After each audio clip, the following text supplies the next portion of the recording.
My name is Sarah, and after 7 years of marriage, I thought I knew exactly what to expect from our anniversary dinner at Marcello's. Candlelight, champagne, maybe even a renewal of the vows we'd made when we were young and struggling.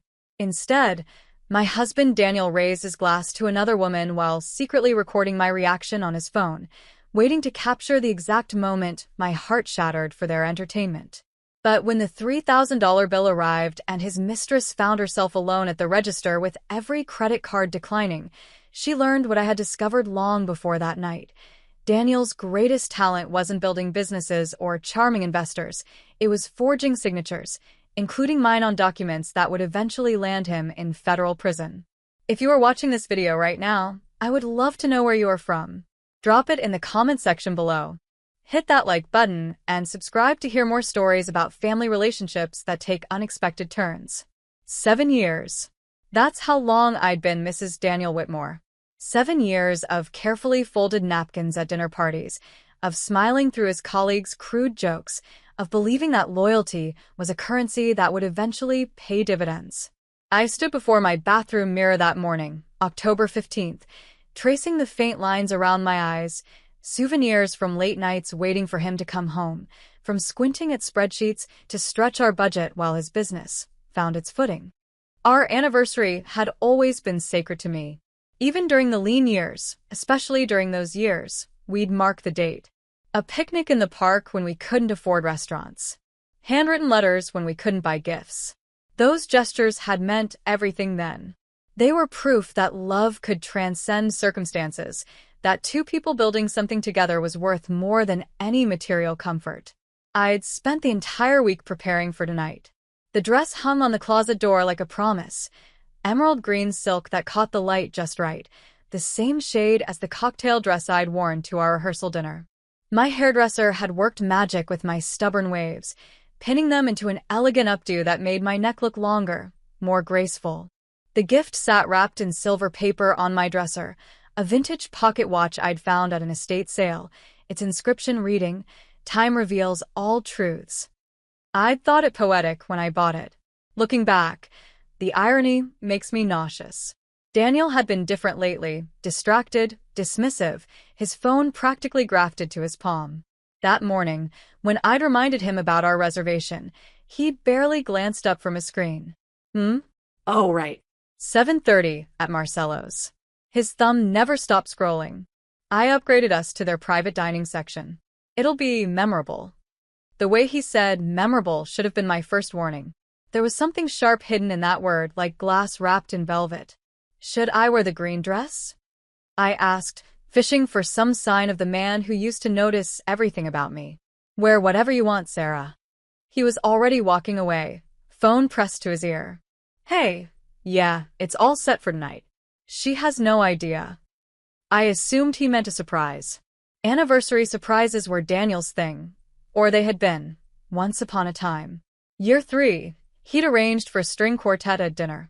Year 5, a weekend getaway to the vineyard where we'd gotten engaged. This would be year 7, and 7 was supposed to be lucky. I spent the afternoon at the salon, letting myself be pampered. The manicurist scanned at my bitten nails, a nervous habit I developed recently, and painted them a deep burgundy. Special occasion? She asked. My anniversary, I said, and the word felt like hope in my mouth. The drive to Marcello's was quiet. Daniel drummed his fingers on the steering wheel, checking his phone at every red light. I reached over to touch his hand, and he pulled away to adjust the air conditioning. Nervous? I asked, trying to read his mood. Why would I be nervous? But there was sweat beading at his temple despite the cool October evening. Marcello's was the kind of restaurant where waiters pulled out chairs and water glasses were never empty. The maitre d' recognized Daniel immediately, suspicious, since we rarely ate here anymore. Too expensive, Daniel always said. Business had been slow. Mr. Whitmore, your private section is ready. Both tables as requested. Both tables? My confusion must have shown because Daniel's mouth curved into something that wasn't quite a smile. I thought we might need the extra space. The private section was intimate, dimly lit by candlelight. 2 tables had been pushed together but set separately, place settings for 2 at one, a single setting at the other. I moved toward the couple's setting, but Daniel caught my elbow. Actually, Sarah, you'll be sitting there. He pointed to the single-place setting. Before I could process this bizarre arrangement, I heard the click of heels on marble. A woman emerged from behind the silk curtains separating our section from the main dining room. Tall, blonde, wearing a red dress that cost more than our monthly mortgage. She moved with the confidence of someone who'd never been told no. "Sarah," Daniel said, and his voice held a note of triumph that chilled me to my bones. "I'd like you to meet Vanessa, the woman I should have married." The words hung in the air like a declaration of war. Vanessa didn't extend her hand. Instead, she glided past me to the couple's table, sliding into the chair across from my husband with practiced ease. She actually waved, like we were old friends reuniting. "Hope you don't mind sharing your evening with us," she said, her voice honeyed poison. Daniel thought it was time we all got acquainted. My legs felt disconnected from my body, but somehow I was still standing. Years of maintaining composure at Daniel's business dinners, of smiling through his mother's passive-aggressive holiday meals, of hiding disappointment behind pleasant expressions, all of it had prepared me for this moment, though I'd never imagined needing such armor here. Tonight, on our anniversary, I watched Daniel pull out his phone, angling it slightly. The small red recording light was visible if you knew where to look. He whispered something to Vanessa that made her giggle. "Wait till you see her face," I caught, though he probably thought I couldn't hear. They'd planned this, orchestrated my humiliation like dinner theater. The waiter arrived, young and eager, clearly unaware he'd walked into an emotional crime scene. "Champagne for the table?" "Absolutely," Daniel said, gesturing between himself and Vanessa. "We're celebrating." The waiter's eyes found me, alone at my table. His smile faltered slightly. "And for Madam?" "The same," I said, surprised by how steady my voice sounded. "After all, it is my anniversary." The waiter poured 3 glasses. Daniel raised his toward Vanessa, their glasses chiming together while mine sat untouched, a lonely sentinel on my empty table. Other diners were beginning to notice our strange configuration. I could feel their stares, hear the whispered speculations. Inside, my heart was shredding itself into confetti. 7 years of marriage, reduced to a cruel joke. But I'd learned something from all those hostile business dinners, all those times I'd been the only woman in rooms full of men who dismissed me before I even spoke. Sometimes the best revenge is refusing to give them the reaction they're expecting. I placed my napkin in my lap with deliberate care, smoothed it once, twice. My eyes caught the check presenter already sitting on the waiter's station. An idea began to form, delicate as spider silk, but potentially just as strong. "Well," I said, lifting my champagne glass in a solo toast, "here's to memorable evenings." Vanessa wasn't subtle. Her hand found Daniel's arm every few minutes, fingers trailing along his sleeve like she was marking territory. She called him baby loud enough for the adjacent sections to hear, her voice carrying that particular pitch designed to announce possession. The couple at the table nearest to us had stopped pretending to eat, their forks suspended midway to their mouths as they watched our tragedy unfold. "Danny tells me you're quite the homebody," Vanessa said, tilting her head in false sympathy. "It must be so nice, not having ambitions that compete with his." Danny. Nobody called him Danny except his mother and, apparently, his mistress. "I run the financial department at Morrison Tech," I said evenly. "Hardly unemployed." "Oh, I know." She laughed, a tinkling sound like breaking glass. "But Danny says you've been in the same position for, what, for years? Some people are just meant to be stable, dependable, like a good appliance." Daniel smirked into his champagne. They'd rehearsed this too, I realized. Practiced their little double act of degradation. The waiter returned, hovering uncertainly. "Are we ready to order?" "Absolutely," I said before anyone else could speak. I opened the menu, Marcello's leather-bound tome of excess, and felt a strange calm descend. "I'll start with the Ossetra caviar service. The large portion." Daniel's head snapped toward me. "Sarah." "Then the lobster bisque. The one with the Hennessy cream." I continued as if he hadn't spoken. For my entree, the Wagyu beef, medium rare. And please, ask the sommelier to recommend something appropriate. Price is no object tonight. The waiter scribbled frantically. Vanessa's perfectly shaped eyebrows had climbed toward her hairline. If this is my farewell dinner, I said, meeting her gaze directly, I might as well taste luxury. Farewell. Vanessa giggled, but there was uncertainty now. Danny, you didn't tell me she had a sense of humor.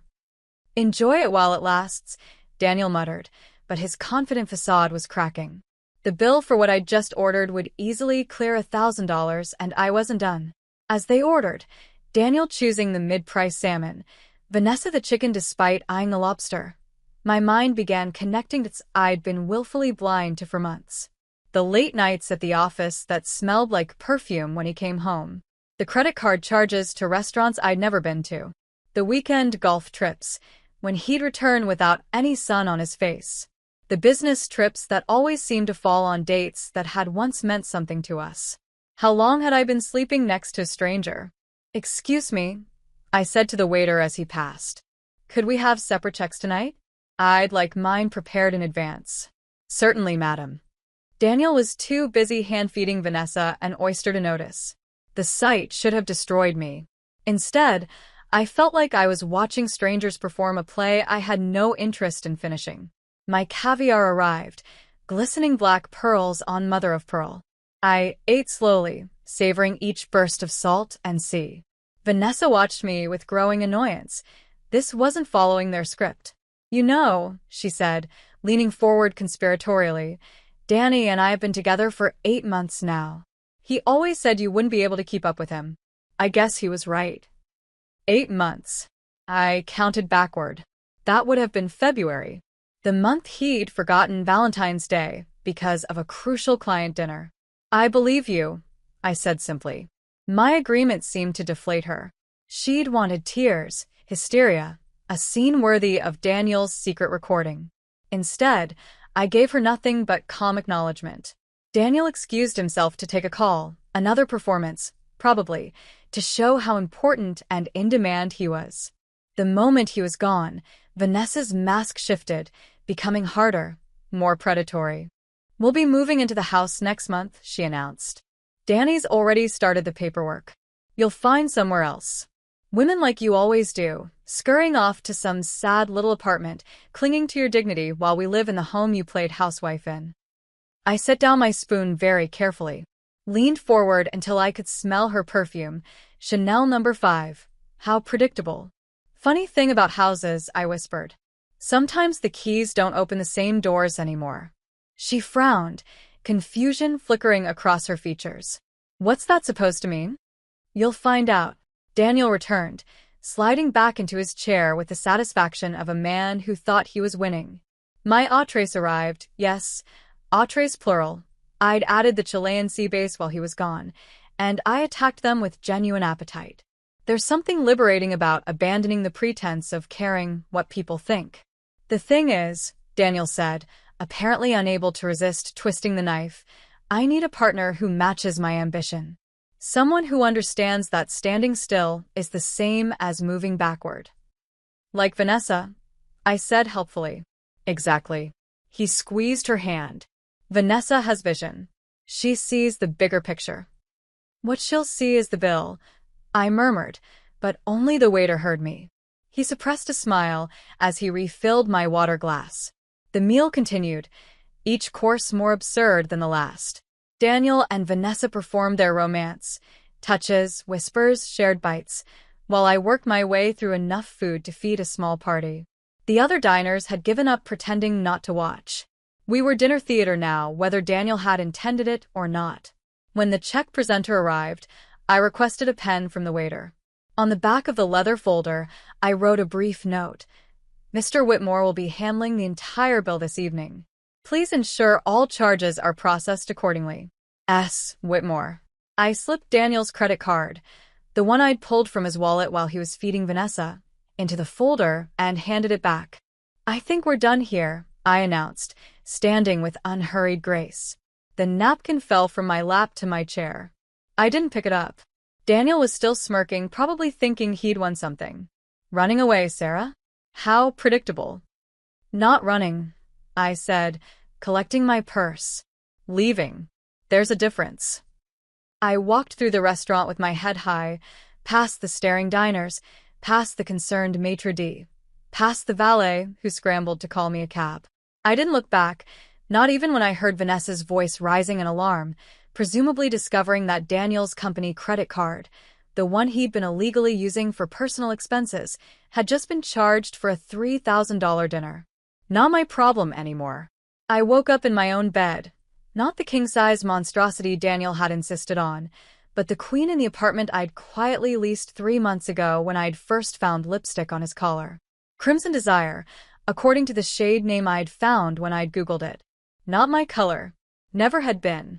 The apartment was small but bright, with windows facing east that caught the morning sun.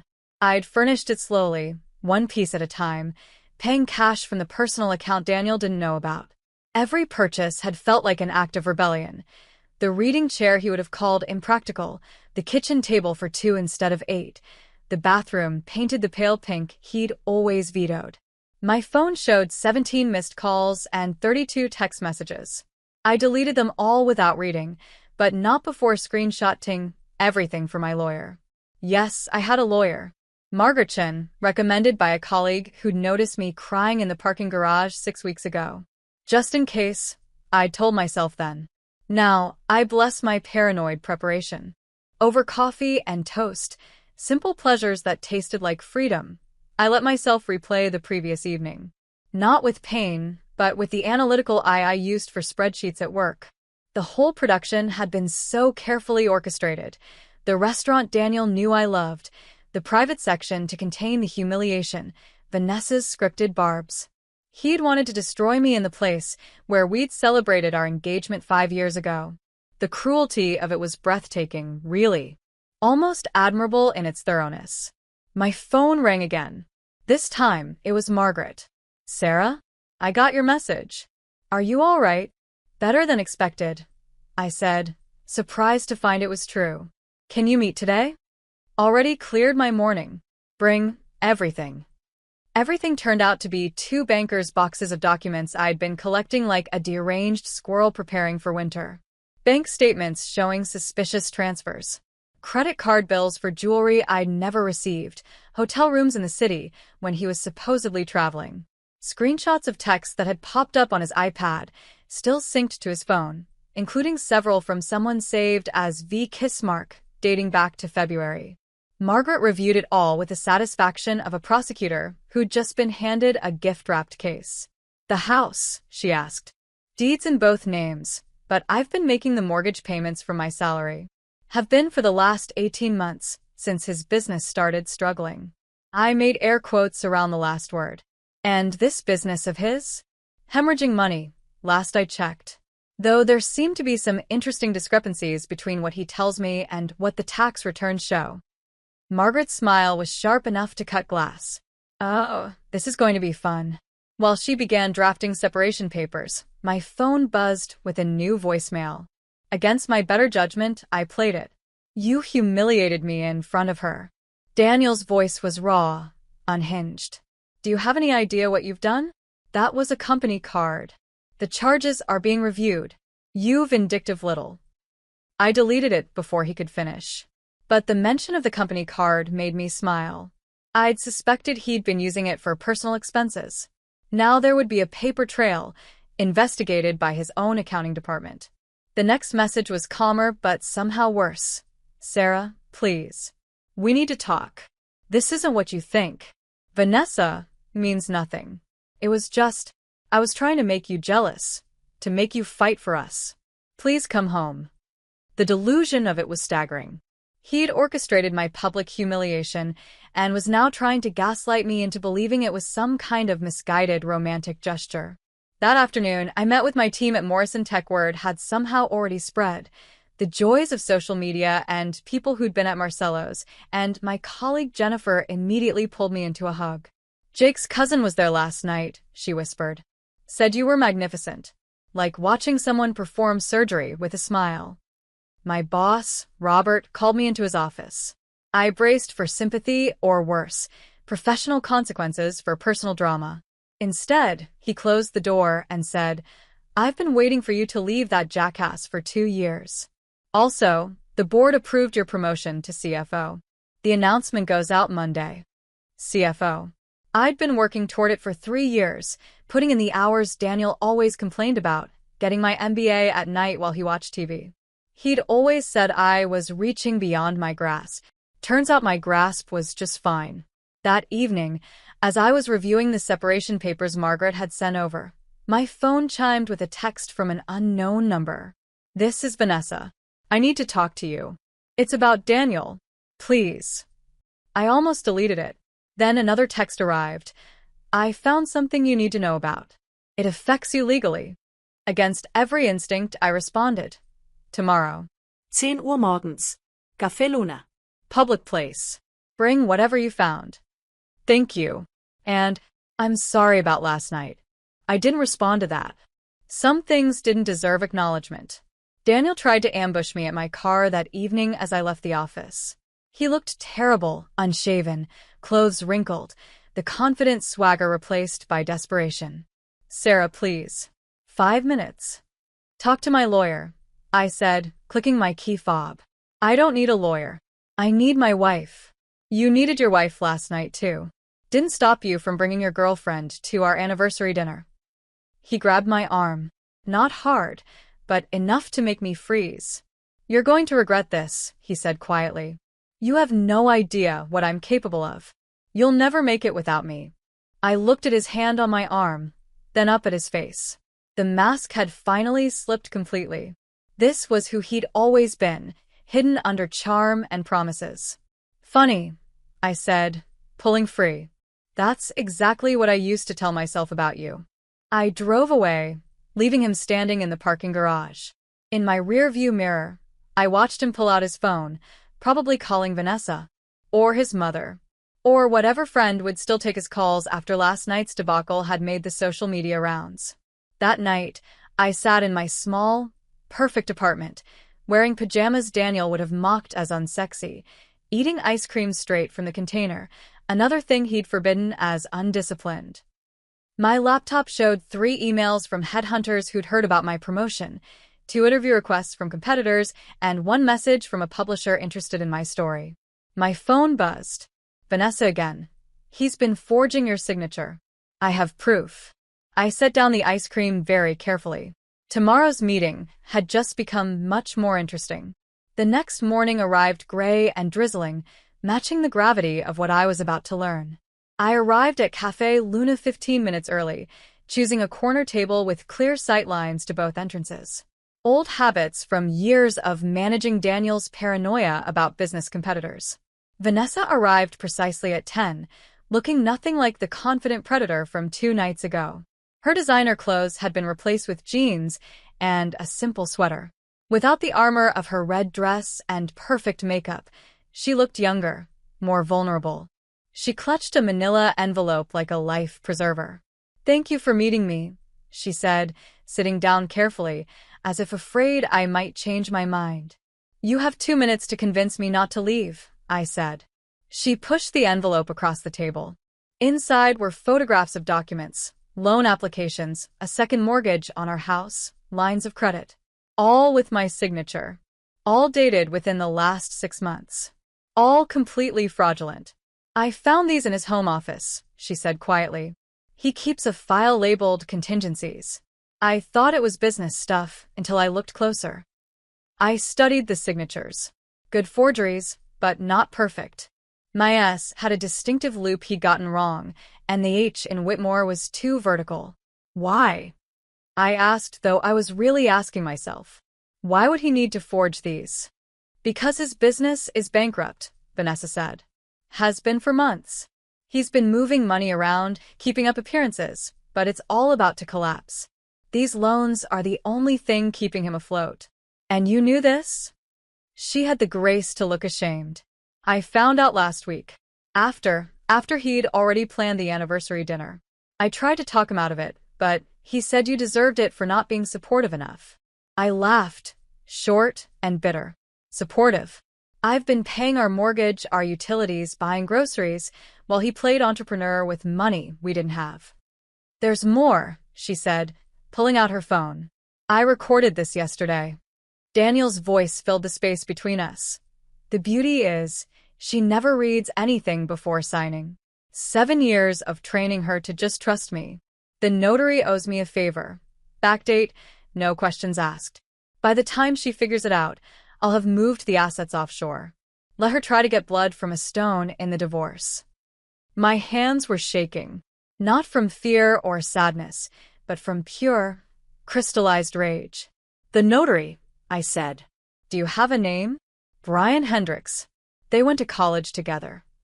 I pulled out my phone and called Margaret. We need to file fraud charges. Today. While Margaret took down the information, promising to contact the authorities immediately, Vanessa sat quietly, tears sliding down her cheeks. I'm such an idiot, she whispered. He told me you were cold, calculating, that you trapped him in a loveless marriage. I thought I was saving him. You thought you were trading up? I corrected, but without heat. She was young, maybe 25. Daniel had always liked them young and impressionable. Let me guess, he promised you a life of luxury? The house, the cars, the social status. She nodded miserably. Last night, after you left, his card was declined. All of them were declined. The restaurant manager threatened to call the police. I had to pay with my emergency credit card. $3,000. And Daniel left me there. Said he had to deal with the situation you'd created. I had to Uber home. Despite everything, I felt a flicker of sympathy. She'd been another victim of Daniel's elaborate fictions, just a different kind. What are you going to do? I asked. Leave. Tonight. My sister lives in Portland. She said I could stay with her while I figure things out. She paused. What about you? I'm going to bury him, I said simply. Legally speaking. That afternoon, the avalanche began. Margaret filed the fraud charges. The bank froze the accounts with forged documents. Daniel's company launched an internal investigation into his credit card use. By evening, he was served with a restraining order preventing him from coming within 500 feet of me or my workplace. He called from a blocked number that night, voice slurred with alcohol or desperation. You've destroyed everything. My reputation, my business, my life. Are you happy now? I'm not anything, I said. I'm just done. This isn't over. Yes, Daniel. It is. I hung up and blocked the number. Then I did something I hadn't done in years. I called my mother. Sarah? It's so late. Is everything okay? No, I said, and for the first time in 72 hours, I cried. But it will be. The envelope Vanessa slid across the cafe table the next morning was thick enough to be a weapon. Inside, I found photographs that made my blood run cold. Loan documents, a second mortgage rider on our house, personal guarantee lines of credit, all bearing my forged signature, all notarized by the same Brian Hendricks whose name Vanessa had given me yesterday. He kept these in a binder labeled contingencies, Vanessa said, her voice barely above a whisper. I took photos while he was in the shower. There's more, receipts, text messages, even a timeline of when he planned to file for divorce and claim abandonment. My first instinct was suspicion. This woman had participated in my public humiliation just 3 days ago. Now she wanted to play ally? You were part of this, I said, my voice measured but firm. You sat there, laughing while he tried to destroy me. You don't get my trust for free. She nodded, tears threatening but not falling. I'm not here for forgiveness. I'm here because he used me to. That dinner? He told me you knew about us, that you'd agreed to a civilized discussion about separating. I only learned the truth when I saw the horror on your face. And you continued the performance anyway. I was already in too deep. He'd been paying my rent, told me we'd be married by Christmas. I believed him. She laughed bitterly. I was an idiot, but I'm not evil. When I found these documents, I knew I had to do something. Margaret Chen's law office was a fortress of leather-bound books and legal precedent. She reviewed Vanessa's evidence with the efficiency of someone who'd seen every dirty trick in the divorce playbook. "This is extensive fraud," she said, organizing the documents into neat piles. "But we need to be careful. No hacking, no trespassing, no illegal recording without consent. Everything must be above board. The evidence itself will bury him. We don't need to give his lawyers any ammunition for dismissal." "What about the notary?" I asked. "I'll request all documents he's notarized in the last year. If he backdated these, there will be inconsistencies. Security footage from the bank, timestamp data from the electronic filings. Fraudsters always leave breadcrumbs." That afternoon, we tracked down Priya Patel, Daniel's former CFO, who'd resigned abruptly 2 months ago. She agreed to meet us in a conference room at Margaret's firm, arriving with her own box of documents. "I've been waiting for this call," she said, spreading color-coded spreadsheets across the table. "Daniel had me padding expenses, moving money between shell companies. Here, Marble Fox Consulting, Apex Solutions, Meridian Ventures. All fake, all billing his company for services never rendered." She pointed to a series of transfers highlighted in yellow. "These are marked V, Apt, Advance, and Private Ring. The apartment deposits were real, but the ring..." She looked at Vanessa. "Did you ever receive an engagement ring?" Vanessa's face went pale. "He said he was having it custom designed. There's $30,000 allocated for it. The money went to an offshore account in the Caymans." The scope of Daniel's deception was staggering. He hadn't just cheated on me. He'd built an entire financial house of cards, with forgery as the foundation and fraud as the frame. Margaret contacted the lender about the second mortgage. Within hours, we had our smoking gun. The notary who'd supposedly witnessed my signature had also notarized Priya's exit paperwork on the same day at the same time in 2 different locations. "Physical impossibility," Margaret said with satisfaction. "Unless Mr. Hendricks has mastered bilocation, he's looking at perjury charges." Meanwhile, Daniel was launching his own offensive. That evening, a group text went out to our entire social circle. "Friends, I need your prayers. Sarah has had some kind of breakdown. She's making wild accusations, consorting with unstable individuals, trying to destroy my reputation out of jealousy. I'm concerned for her mental health and safety." Attached was the cropped video from the restaurant, showing only me leaving alone, edited to make it look like I'd stormed out of a normal dinner. My phone exploded with messages, some concerned, some judgmental, all invasive. I crafted a single response. The full security footage from Marcello's is available through my attorney, along with witness statements from staff. I will not be discussing this matter further on social media. Jennifer from work forwarded me screenshots from Daniel's Facebook, where he was painting himself as the victim of a vindictive wife. The comments were split, some buying his narrative, others noting that bringing another woman to an anniversary dinner seemed suspicious regardless of the circumstances. The restaurant manager, Antonio, called me personally. "Mrs. Whitmore, I want you to know we've preserved all footage from that evening, and my staff has provided written statements about what they witnessed. That man's behavior was appalling. The young woman who was with him tried to skip out on the bill. We have that on camera too. Small victories, but they mattered." I changed the smart locks on the house that afternoon, revoking Daniel's access codes. Margaret had confirmed it was legal. The restraining order gave me exclusive use of the marital home pending divorce proceedings. I also discovered and revoked a limited power of attorney I'd signed years ago, thinking it was just for emergency medical decisions. Daniel had been using it to access my investment accounts. All future communication goes through counsel. I emailed him from my lawyer's office, with Margaret watching to ensure the language was legally appropriate. His response was immediate and unhinged. "You think you're so smart? You have no idea what I'm capable of. I'll destroy you in court. No one will believe a hysterical woman over a successful businessman." Margaret smiled. "He just threatened you in writing.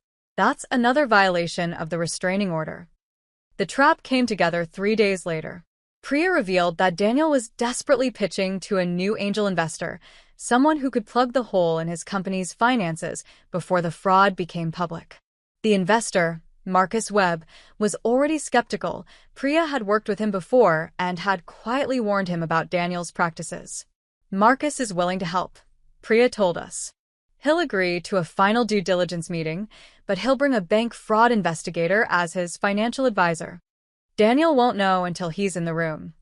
The meeting was scheduled at the Ritz-Carlton's executive conference suite. Neutral ground that Daniel couldn't claim was an ambush. Margaret prepared a package of evidence for the investigator. I would attend as the spouse whose signatures had been forged, accompanied by my attorney. The night before the meeting, Daniel made one last attempt at intimidation. He showed up at the house at midnight, pounding on the door, screaming that it was still his property. The smart lock denied him entry, recording every attempt. A patrol car arrived within minutes. I'd warned the local police about the restraining order, and they were taking it seriously. The officer who responded was professional but firm. "Sir, you need to leave immediately, or I'll have to arrest you." "This is my house," Daniel protested. "My wife is having some kind of episode. She needs help." "Sir, I have a restraining order here that says otherwise. This is your last warning." Daniel left, but not before trying to peer through the windows, looking for evidence of another man, probably. He couldn't conceive that I might choose to be alone rather than with him. The next morning, I dressed carefully for the meeting. Professional but not trying too hard, a navy suit that said CFO rather than scorned wife. Margaret had coached me. Don't show anger. Show confidence. Let the documents do the screaming. At precisely 10 a.m., we entered the conference suite. Marcus Webb was already there, along with a stern-looking woman introduced as Ms. Chun from the Financial Crimes Division. Priya sat to their left, her spreadsheets arranged like weapons. Daniel arrived 5 minutes late, swagger intact, designer suit impeccable. The confidence lasted exactly until he saw who was in the room. "What is this?" He looked at Marcus. "I thought this was a private investment discussion." "It is," Marcus said calmly. "But given the size of the investment, I needed to do thorough due diligence. Please sit." Daniel's eyes found me. For a moment, naked hatred flashed across his face before he forced it back into a professional mask. "My estranged wife has no business being here." "Actually," Margaret said, "she has every business being here, since her signatures appear on several documents related to your company's finances." I opened the folder in front of me, laying out document after document. "Let's talk about signatures, Daniel." Ms. Chun, the fraud investigator, picked up the first document with clinical precision. "Mr. Whitmore, can you confirm this is your wife's signature on this guarantee?"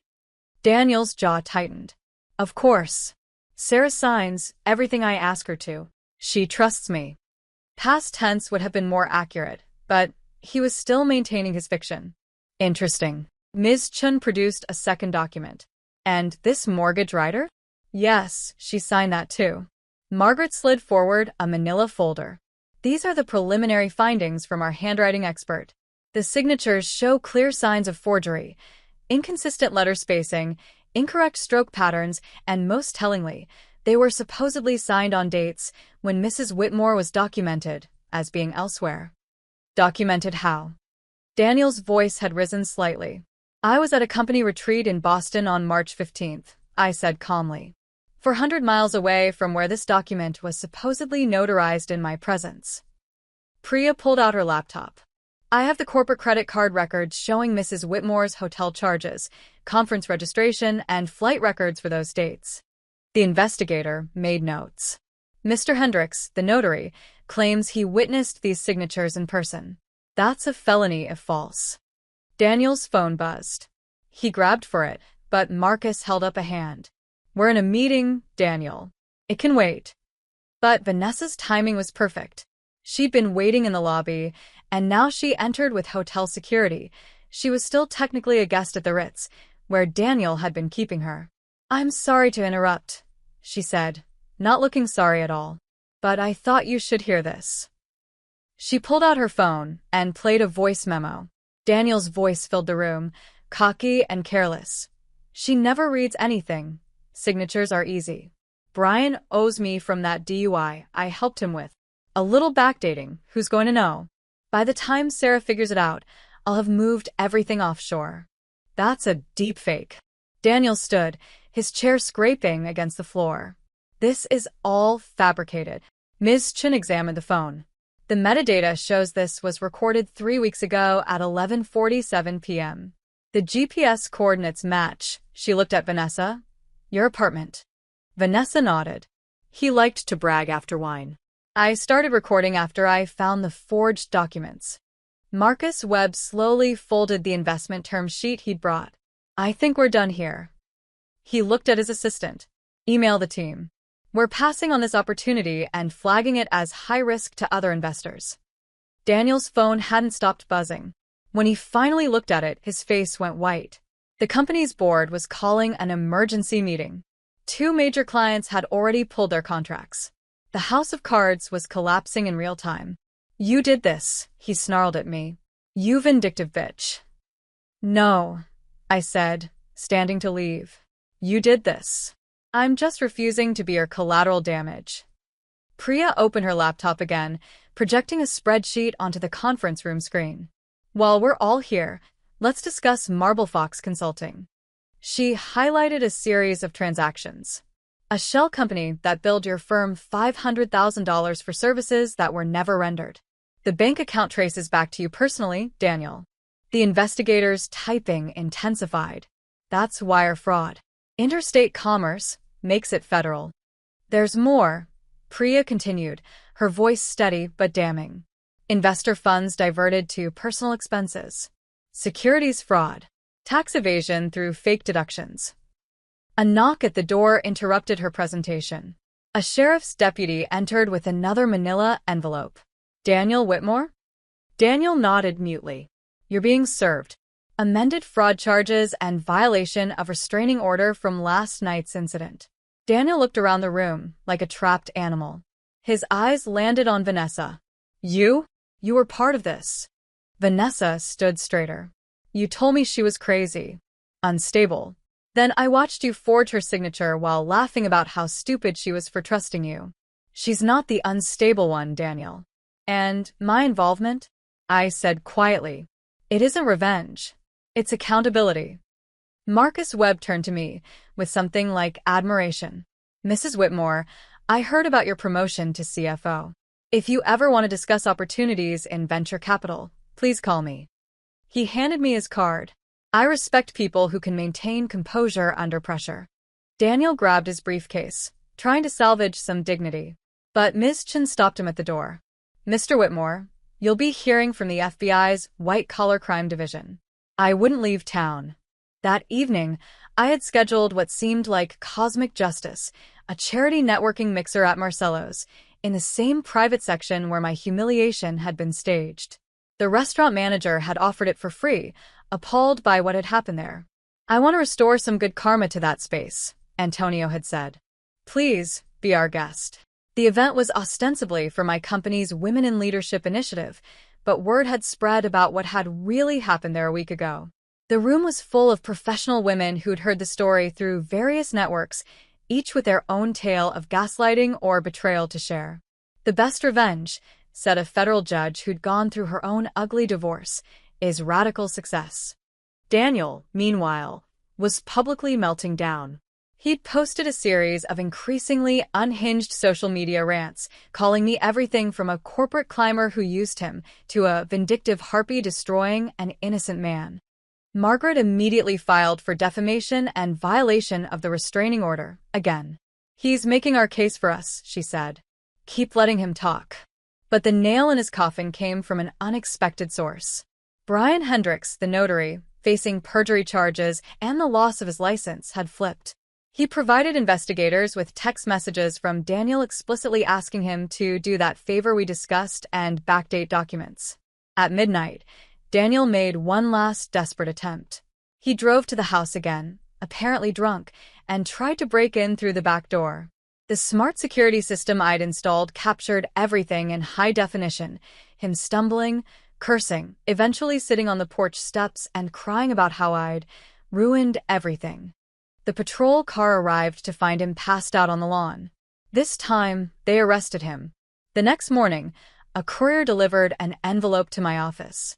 Inside was a document that made my blood run cold, a prenuptial agreement, addendum, dated just 2 weeks ago, supposedly signed by me, stating that if I abandoned the marriage, I would forfeit all marital assets. It was notarized by Brian Hendricks. Margaret actually laughed when I called her. He just couldn't help himself, could he? This is perfect. A second forgery, recent enough that we can prove beyond doubt you didn't sign it. He's handed us a smoking gun. The courtroom was packed for the hearing 6 weeks later. Daniel's crimes had become something of a cause célèbre in legal circles, a textbook case of financial fraud wrapped in a marriage dissolution. Margaret had made sure we got Judge Patricia Harmon, known for her lack of patience with financial manipulation in divorce proceedings. Your Honor, Margaret began, laying out our case with surgical precision. We have here a pattern of forgery, fraud, and financial abuse spanning multiple years. Mr. Whitmore didn't just betray his marriage vows. He committed multiple felonies in an attempt to strip my client of assets she had largely paid for herself. The handwriting expert testified first, demonstrating with overlays and computer analysis how the signatures were forged. The variation in pen pressure, the mechanical consistency that real signatures never have, the subtle tells that Daniel had traced rather than written. Then came Brian Hendricks, looking diminished in his ill-fitting suit. Mr. Whitmore asked me to notarize documents without Mrs. Whitmore present, he admitted, voice barely audible. He said she'd already signed them, that it was just a formality. He helped me with a legal problem last year. I felt I owed him. So, you committed perjury? Judge Harmon's voice was ice. Yes, Your Honor. I'm prepared to face the consequences. The restaurant staff testified next. Antonio, the manager, was particularly effective. Mrs. Whitmore conducted herself with complete dignity despite the cruel situation. She requested separate checks before leaving. Mr. Whitmore and his companion attempted to leave without paying their portion, over $2,500. His credit cards were all declined. The woman had to pay.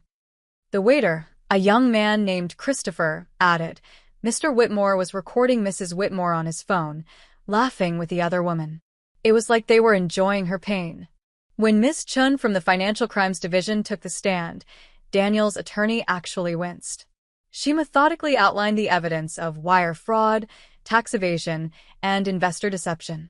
We've frozen 17 accounts linked to Mr. Whitmore's shell companies. The FBI has taken over the criminal investigation. Daniel's defense was pathetic. His attorney tried to paint me as a vindictive spouse, but every accusation fell flat against the wall of documentation we'd built. My client was trying to protect assets for the family, the attorney argued weakly. By forging his wife's signature? Judge Harmon asked. By creating shell companies? By lying to investors? Counsel, I've been on this bench for 20 years, and this is one of the most egregious cases of financial manipulation I've seen. The judge's ruling was comprehensive and damning. Due to Daniel's fraud and dissipation of marital assets, I was awarded the house free and clear, 70% of all remaining liquid assets, and full reimbursement of my legal fees. Daniel's attempts to hide money in shell companies meant those funds were also considered marital property subject to division. Furthermore, Judge Harmon continued, given the forgery and fraud perpetrated against Mrs. Whitmore, the court orders Mr. Whitmore to pay damages of $250,000 to be garnished from any future earnings should he lack current funds. Daniel's face was purple with rage, but his attorney kept a firm hand on his arm, preventing an outburst. The criminal charges, the judge added, will proceed separately. Mr. Whitmore, you're looking at potential federal prison time. I suggest you get your affairs in order. Outside the courthouse, Vanessa approached me one last time. She looked healthier, having spent the last 6 weeks in therapy and staying with her sister in Portland. I'm leaving tomorrow, she said. Starting over. I just wanted to say, what you did in there, how you handled everything, it was incredible. I had good documentation, I said simply. No, it was more than that. You didn't let him turn you into something you're not. You stayed yourself. She paused. I would have gone scorched earth. You went surgical. It's why you won. We both won, I corrected. We got away from him. She nodded, tears in her eyes, and walked away. I never saw her again, though I heard through Margaret that she'd testified honestly in Daniel's criminal trial and received immunity for her cooperation. That trial, 3 months later, was anticlimactic. With the evidence overwhelming and his co-conspirators all flipped, Daniel pled guilty to 3 counts of wire fraud and 2 counts of forgery. He was sentenced to 18 months in federal prison and 5 years of probation. The IRS additionally pursued him for tax evasion, adding massive fines to his mounting debt. During this time, Priya and I had launched something unexpected: weekend workshops on financial literacy for women. Reading the fine print, protecting your assets, became our signature session. We taught women how to read loan documents, spot red flags in financial relationships, and maintain financial independence within marriage. The first workshop had 12 attendees. By the 6th month, we were booking hotel conference rooms and had a waiting list of 200. Priya handled the technical side while I shared my story as a cautionary tale and inspiration. The biggest lie I believed I would tell each group was that trusting your spouse meant blind faith. Trust but verify isn't cynical, it's self-preservation. 6 months after the divorce was finalized, I received a letter from Daniel in prison. No envelope had ever felt more toxic in my hands. Against my better judgment, I read it. Sarah, I know you hate me, and you have every right. I'm writing to tell you that I understand now what I did. The therapy here isn't optional, and for the first time, I'm seeing myself clearly. I was a narcissist, a liar, and a thief. I destroyed the best thing in my life because I couldn't stand that you were becoming successful without my help. I don't expect forgiveness. I don't deserve it. I just wanted you to know that I know what I lost. You were never the problem. I was. I'm sorry for the anniversary dinner. That was cruel beyond words. Vanessa told the truth. I planned it to humiliate you because you were getting that promotion and I was failing. I couldn't stand you succeeding while I floundered. Be well. Be happy. Be everything I tried to stop you from becoming. Daniel. I read it twice, then filed it in a box marked evidence without responding. Closure isn't always a conversation. Sometimes it's silence. A year later, I was having dinner at Marcello's, at the same table where my marriage had ended, but this time with my team from work, celebrating another successful quarter. Antonio stopped by personally to congratulate me on the CFO role and the recent Forbes article about women in finance that had featured my story. You've rewritten the story of this table, he said with a smile. Now it's about triumph, not betrayal. Christopher, the waiter from that night, was now the head server. As he poured champagne, he whispered, "That night, watching you handle that situation, it inspired me to go back to school. I'm graduating with my business degree next month." Small actions, big ripples, I told him. Congratulations. The house had been transformed too. I'd had it professionally staged and photographed, then sold it for 20% above market value. The buyers were a young couple, excited and in love, unaware of the drama that had unfolded in those rooms. I was glad. Houses shouldn't carry the weight of other people's failures. My new condo had a view of the city skyline, floor-to-ceiling windows that faced east toward the sunrise. Every morning, I had coffee while watching the city wake up, a ritual of peace I'd never been able to have in my marriage. The financial literacy workshops had evolved into a nonprofit. We'd helped over 500 women identify financial red flags, escape abusive financial relationships, or simply take control of their own money. One woman discovered her husband had taken out $100,000 in credit cards in her name. Another found out her signature had been forged on a business loan. Each story reinforced why this work mattered. Margaret Chen became a board member and my close friend. "You've turned trauma into purpose," she said at our first anniversary gala. "That's the best revenge of all." Daniel was released from prison after serving 14 months. He moved to another state, last I heard, working as a bookkeeper for his brother's construction company. The irony wasn't lost on me. The man who'd built financial houses of cards was now keeping legitimate books for someone else. Vanessa sent a card on the second anniversary of that dinner. Just a simple note. Thriving in Portland. Thank you for showing me what strength looks like. 3 years after that anniversary dinner, I was invited to speak at a national conference on financial fraud prevention. As I stood at the podium, looking out at an audience of 2,000 people, I thought about that night at Marcello's. How Daniel had tried to script my humiliation, to make me small, to punish me for growing beyond his control. The person who tries to diminish you, I told the audience, is telling you everything you need to know about their character and nothing about your worth. When someone shows you who they are through cruelty, believe them the first time. And then protect yourself with documentation, boundaries, and the law. The presentation ended with a standing ovation. Afterward, a young woman approached me, tears in her eyes. My husband brought his girlfriend to my birthday dinner last week. Told me I needed to accept her if I wanted to stay married. I didn't know what to do until I heard you speak. I handed her Margaret's card. You don't have to accept anything that diminishes you. Ever. That evening, I returned to my condo, to my peaceful sunset view, to my life rebuilt on my own terms. On my coffee table sat the vintage pocket watch I'd bought for Daniel all those years ago. Time reveals all truths. I'd kept it as a reminder that sometimes the gift you mean to give someone else is really meant for you. My phone buzzed with a text from a number I didn't recognize. Then I saw the area code, Daniel's new state. My finger hovered over the delete button, but curiosity won. Saw your conference speech online. You look happy. I'm glad. You deserve to be. I deleted it without responding, then blocked the number. Some chapters don't need epilogues. The next morning brought another sunrise, another coffee, another day of building something that no one could forge, steal, or destroy. A life entirely my own. The morning light caught the glass of a framed quote on my wall, a gift from the Financial Literacy Workshop graduates. Humiliation is loud. Truth is quiet and patient. When someone writes your ending for you, pick up the pen and check the signature. I had checked every signature since that night. Every contract, every agreement, every promise. Trust but verify had become my mantra, not from cynicism, but from wisdom. Daniel had taught me, through his cruelty, the most valuable lesson of my life.